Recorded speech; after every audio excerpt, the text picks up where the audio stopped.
মেয়ের বাবা কয়দিন যাবত বলছিল পুডিং খেতে ইচ্ছা করছে, পুডিং বানিয়ে দিতে, কিন্তু নানা ব্যস্ততার কারণে আর বানানো হয়নি। আজকে বিকালটা একটু ফ্রি ছিলাম, তাই ভাবলাম আজকে পুডিংটা বানিয়ে দেই। তার জন্য প্রথমে চুলায় দুধ বসিয়ে দিয়েছি। এখানে আমি আধা কেজি দুধ নিয়েছি। আগে দুধটা জাল করে নিব, তারপর অন্যান্য জিনিসগুলো রেডি করব। দুধ উতরানোর পর আরো কিছুক্ষণ জাল করে নিয়েছি। এরপর পুডিং এর জন্য ক্যারামেলটা রেডি করব। আলাদা করে আর কোনো পাত্রে আমি লাগাইনি। যেই বাটিতে পুডিংটা বসাবো সেটাতেই আমি ক্যারামেলটা বানিয়ে নিচ্ছি। ক্যারামেলের জন্য 3-4 চামচ চিনি দিয়েছি। সামান্য একটু পানি দিয়ে আস্তে আস্তে জাল করছিলাম। কিছুক্ষণ নেড়ে চেড়ে ক্যারামেলটা বানিয়ে নিচ্ছি। এই যে দুধটা আমি পাশে রেখে দিয়েছি, এটা ঠান্ডা হতে হবে। আর এই চুলায় আমি ক্যারামেলটা বানাচ্ছিলাম। ক্যারামেলটা রেডি হয়ে গিয়েছে, এখন এটা সেট করতে রেখে দিই। তারপর 3টা ডিম নিয়েছি, একটা বাটিতে ডিমগুলো ফেটিয়ে নিয়েছি। তারপর 3-4 চামচ চিনি দিয়েছি। মিষ্টিটা আমি কম খাই, তাই চিনি আমি বেশি দিইনি। আর সামান্য একটু লবণ দিয়েছি। অনেকেই মিষ্টি জিনিসে লবণ খায় না, কিন্তু আমার কাছে ভালোই লাগে, তাই সামান্য একটু লবণ দিয়েছি। এরপর একটা কাঁটা চামচ দিয়ে ভালোভাবে ফেটিয়ে নিচ্ছি। চিনিটা গলে যাওয়া পর্যন্ত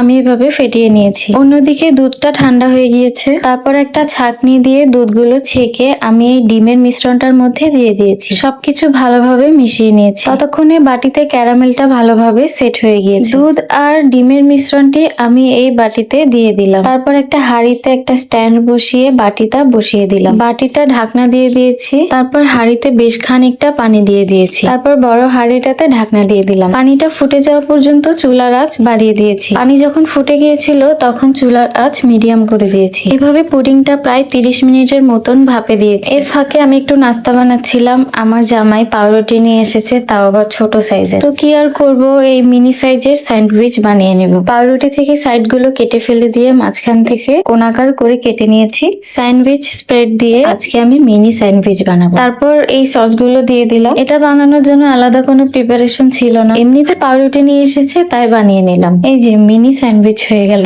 তো এটা ছিল নাস্তা। আর আমি যে পুডিং বানিয়েছি বাটিটা একটু ছোট ছিল, তাই দুধগুলো সম্পূর্ণ লাগিয়ে সেখান থেকে একটু দুধ বেঁচে গিয়েছিল, তাই ভাবলাম একটু কফি করে খাই। সেই দুধটা দিয়ে আমি 1 কাপ কফি বানিয়েছিলাম। 30 মিনিট পর আমি ঢাকনা উল্টিয়ে দেখলাম পুডিংটা হয়েছে কিনা। একটা কাঠি দিয়ে চেক করে নিলাম, পুডিংটা হয়ে গিয়েছে। তারপর আমি এটা নামিয়ে রেখে দিলাম নর্মাল টেম্পারেচারে আসার জন্য। একটু ঠান্ডা হওয়ার পরে আমি কিছুক্ষণ ফ্রিজে রেখেছিলাম। তারপর ফ্রিজ থেকে নিয়ে চলে আসলাম মোল্ড আউট করার জন্য। এখানে আমার জামাই পুডিংটা বাটিতে নিয়ে নেবে। আমার জামাই বলল, দাও আমার কাছে দাও, আমি পুডিংটা মোল্ড আউট করি। সে প্রথমে একটা ছুরি দিয়ে 4-5টা ছাড়িয়ে নিচ্ছিল। তারপর বাটিটা যখন উঠালো, এই যে পুডিংটা এমন হয়েছে দেখতে। মাশাআল্লাহ, পুডিংটা দেখতে কিন্তু খুব সুন্দর হয়েছে। আপনাদের কাছে পুডিংটা দেখতে কেমন লাগছে কমেন্ট করে জানাবেন। আপনাদের বানানো পুডিং এর ছবি কমেন্টে দিয়ে যাবেন। তারপর সবাই পুডিং খেলাম। আমার মেয়ে তো পুডিং খেয়ে অনেক খুশি। আমি বলছিলাম আম্মু মজা হয়েছে, সে মাথা নাড়িয়ে বলছিল মজা হয়েছে। ভিডিওটা এই পর্যন্তই ছিল। ভালো লাগলে লাইক কমেন্ট শেয়ার করে পাশে থাকবেন। আমাদের জন্য দোয়া করবেন। আল্লাহ হাফেজ।